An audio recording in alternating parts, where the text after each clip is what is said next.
So let's talk about the top 5 mistakes that I see a lot of newcomers getting into sync licensing make as they mistakenly believe that this is going to be a great fit for them and their music. As I've been coaching thousands of producers at this point over the last 7 years online and in person, these are just things that keep popping up over and over and over again. So I'm going to try to hopefully steer many of you that might be fairly new to sync licensing away from making these mistakes. First of all, I want to say welcome if you are fairly new to the channel, new to sync licensing. It's an amazing, beautiful industry to be a part of. And it's also very difficult to succeed and thrive in because of the elements and the topics I'm going to talk about in this video. So you definitely don't want to skip this one, okay? So let's just jump off. Number one, first mistake that I think most producers are making these days is they're trying to cram previously created music into sync licensing. So if you're an artist or a songwriter, producer, anything, and you've got a large catalog of tracks that you've created over the course of the last 5, 10, 20 years of your career, you're thinking, well, I've already got music that exists. The work's done. Now I just need to basically find the right production music library to cram it over to them, and so they can start getting me placements. I can tell you 99% of the time, that's just not going to fly. I've just been doing this too long, and I've been hearing too many people try to do that. And we still have many members through the feedback services that I provide that will try to pitch a track, and I can tell immediately. At this point, I just have this sort of sixth sense for it. I can already tell this was a track that was not made specifically for sync licensing. This is an artist track. This is an original track. This is something that you and your band did, or you as a songwriter did.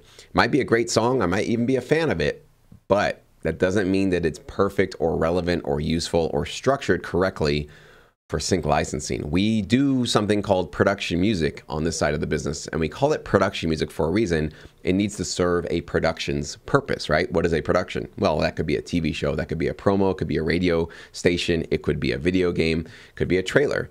There's all different types of production, but our music needs to be thought of and structured and kind of originated from the ground up with sync in mind, especially if you want to follow in my footsteps and you want to really partner with high quality production music libraries and start to really build up a catalog of royalties and back-end, sort of passive income over the years that you get into this industry. You're just not going to be able to do that, I'm sorry, with the music that's just sitting around on your hard drive. Reason being, probably a lot of the music that you have, if it has vocals, the vocals are probably not ready for sync. They're not really specifically targeted for sync. They're probably too narrow of a focus for their topics of what they're talking about. And there also might be some issues in terms of your lyrics not being audible enough or being too jam-packed into the track. Your music itself, the biggest thing that I see with a lot of people that have previously created music is tracks are just way too long. 3 minutes, 3.5 minutes, even up to 4 minutes. It's just usually never needed with a production music library. You're going to want to cut your tracks down to 2 minutes, 1.5 sometimes. And, at the max, you want to maybe barely get up to that 3-minute mark. But that's if you really need to. Most of the time, we really don't need to with production music. So a lot of producers think, I'll just go edit my previous tracks. And if I can edit it and cut the fat, make it available and make it useful for a library. Again, it's possible, but you would be much better served by just starting fresh, just from the ground up, opening up a new session, creating brand new music. And by the way, if you want to thrive with sync, you're going to have to do that all the time. You're not going to be able to just throw a collection of tracks at a library and think that that's going to result in full-time income for you. I've never seen that happen. I don't think it ever will happen. You do have to consistently work. This definitely requires some consistent effort. And hopefully this channel and even that free course in the description box can get you further along in understanding how to craft and structure your tracks so that they are ready and licensable for TV and film placements, okay? Second mistake that I see newbies making is they do all of the quote-unquote things. They do all of them before they do the one thing that actually matters. What do I mean by that? Well, all of the things could be getting a professional-looking website, or even sometimes I see some newcomers getting like a Source Audio membership and putting their tracks on that. I think that's overkill. Unless you're planning on becoming a library yourself and pitching your music directly to supervisors and TV and film clients, you don't need to have a Source Audio website to pitch your music to production music libraries. They don't require that. They don't need that. That's definitely not necessary. But I see some producers, they've got their website. They've got their metadata already completed in an Excel sheet. Great. They've got their file name that has their name, their PRO, their IPI number. They've got all of these bits of data. And by the way, if you don't understand what I'm talking about there, again, free course in the description box will help you understand all this stuff. So they come to the table with all the window dressings, like all the ornaments that make them look very professional and very ready and prepared to thrive in this business. And then you click play on the track, and the track's just not that great. The music's not that amazing. The either the samples are lacking, the writing itself isn't that compelling. Something about the track itself, the music, is really not commanding attention. So there's a lot of producers that think as long as they do all the professional things around the music, that'll put them ahead of the competition. Well, sorry to break it to you, you can send the most professional package to a library, but really at the end of the day, the most important thing is your music, is how high quality it is, how compelling it is, how much does it make somebody fall in love with the track and make them want to keep listening and hear more of what you have to offer. If you're not doing that with your music, it doesn't matter that you have everything else sorted and you're completely organized and ready to go and you've done meticulous, just preparations for your pitch. That's all important. You need to do those things with high quality music. But if you don't have the high quality music, it's just an empty pitch. And that's why I see a lot of producers do that, where they spent so much time almost like in a way getting overeducated about this side of the business when they should have been spending all that time just making their music better. Just in fact, I think for most of you guys, learning about how to put it together a professional pitch is the easy part. That's the part that anybody can get. We teach you guys how to do that on this channel and through Sync Academy and everything. But making sure you spend the time and just the hours and the necessary, getting reference tracks and A/B comparing your tracks, maybe even getting feedback on your music. That's the sort of heavy lifting that is going to take some time to make sure your tracks are relevant and as high quality as possible. So don't make that mistake, okay? Number 3, a lot of producers get into this business, and it kind of ties into our first mistake, but they focus on genres that just don't get placed often, okay? So slow, kind of depressing, sad songs, minimal ambient, EDM chill music, stuff like that, or even sometimes just strange, ethereal, experimental styles of music. I've been to some music industry events with music supervisors who are listening to music from artists, and most of them are really nice. Most of them don't want to upset you. They don't want to offend you. So they'll say like, I really like this. I think you could definitely find a home for this. I don't have a particular need for it now, but there's always a need for any type of music in this industry. So keep at it. You'll find a home for it. And that's a nice thing to say to somebody, but I'm not that person. So just so you guys know, I'm not going to try to, obviously just piss you off or offend you. But if you're making a type of music that I don't feel and that I don't hear or see getting placed often, I'm not going to give you that kind of false hope that just keep at it. At some point, you'll find some opportunity somewhere for it. If it's not a high in demand genre, I'm not going to recommend you pursue that unless you don't really care about your results. You're just kind of throwing something out into the business to see what happens. But if you really are being serious, you want part-time or maybe full-time income, you got to steer towards the more popular mainstream genres. So that's rock, pop, hip hop, EDM, orchestral, which could be trailer, minimal, tension music, corporate music, world music, different types. And all of these you should be thinking about and including more and more vocals into them, especially as the AI phase of our world starts to creep into our lives right now. You've got minimal time, right? You've got one life. You've got a small number of years, especially for those of you that are brand new. Your excitement levels are probably the highest right now than they might ever be in your career. I could just kind of tell you that from my experience, that the first couple of years I was on fire, excited, and you really need to make the most out of those sort of first years of excitement and motivation. So if you're spending the first couple of years making a type of music that will literally it might get accepted by a library, but then just sit on the shelves because there's nobody really that needs that, you will hit such an intense wall of not making progress and not getting placements, and then you'll get sour and bitter on the whole thing and feel like you just wasted years of your life. And I don't want to be somebody that gives you guys a false hope that there's a place for you no matter what music you make. Yes, there might be one placement for experimental, ethereal meditation music somewhere in the TV world. But I don't think you should be focusing, all of your time, months and years of your career on that style of music, especially if you don't hear it. So you don't have to take my word for this, though. Go do your own research. Go just watch TV. Go watch streaming services. Go pay attention to commercials. Listen as you're watching your shows, as the things that you like, and listen to what kind of music you're hearing. You'll probably hear what I hear, which is more mid-tempo, up-tempo, energetic, optimistic. Sometimes, it could be tense and dark, but definitely still it's going to be energy driving. That's usually what we're going to find in the TV worlds, particularly in all different types of those genres that I mentioned before. So be wise, about what you're doing and what you're spending your time on. And if you follow me or you're interested in my point of view in terms of how to really thrive in this business, that's really what you got to do. You got to focus on some type of genre that is in high demand if you want to have any chance of this becoming part-time or potentially full-time for you, okay? Number 4, I see this not so often, but it's often enough that it had to make the list. Newcomers that come into the sync licensing business with a me-first attitude. This is what it sounds like. I need to find a library that's going to give me the best deal. I need to find a library that's going to guarantee me consideration fees. I need to find a library that's going to give me a vast majority of the sync fees. I need to find a library that's going to be the actual company that will give me the biggest placements or the most placements or something like that.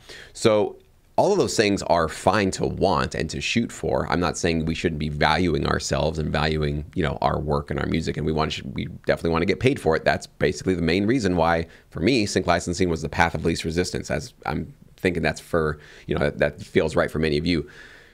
But if you come to a library with the attitude of it's all about you and it's about what they can do for you and what they can offer you and what money they can give you and what kind of placements they can, provide for you, you're going to find yourself very alone and very rejected and very left out as consistent and often as possible, okay?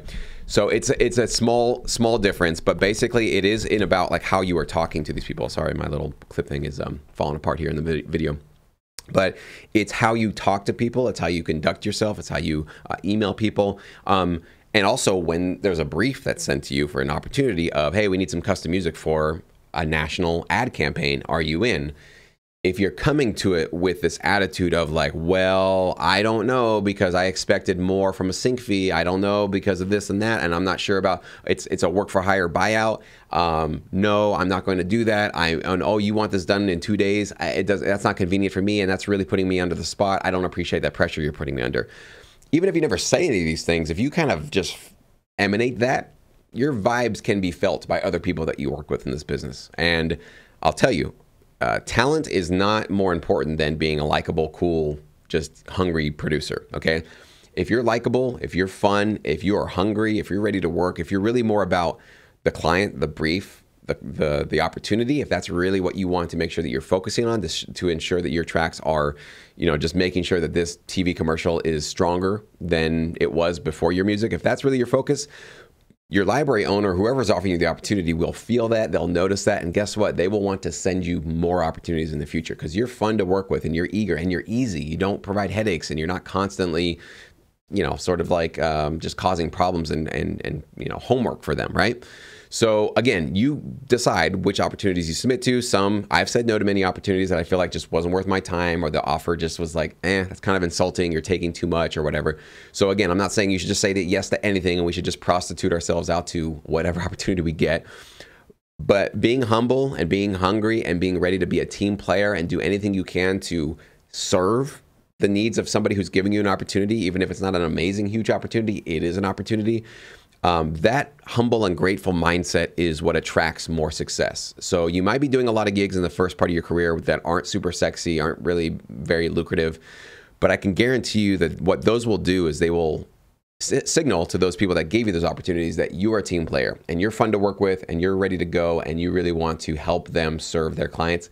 So they're going to basically have that in their mind and you're going to be top of their list for new opportunities. And when that big, $20,000 opportunity or $50,000 or even six-figure opportunity comes to the door, guess who is going to be at the top of their list? So you don't get to basically just jump to the very top and into the inner circle of a lot of these libraries, especially as a newcomer.